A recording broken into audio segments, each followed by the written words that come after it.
عليه ماءك ويا سماء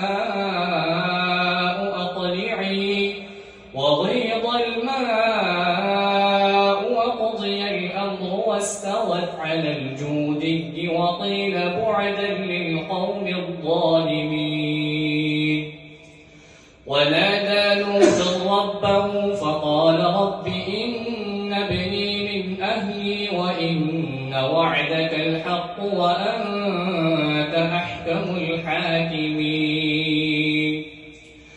قال يا نوح إنه ليس من أهلك إنه عمل غير صالح فلا تسألني ما ليس لك به علم إني أعدك أن تكون من الجاهلين.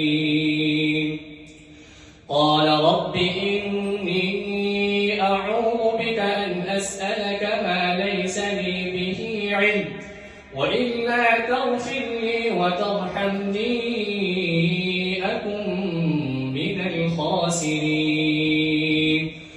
قيل يا نوح اهبط بسلام منا وبركات عليك وعلى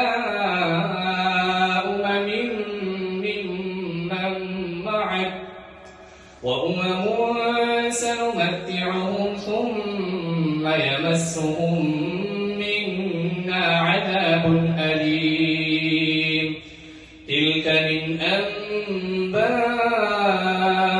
الغيب نوحيها إليك ما كنت تعلمها أنت ولا قومك من قبل هذا فاصبر إن العاقبة للمتقين.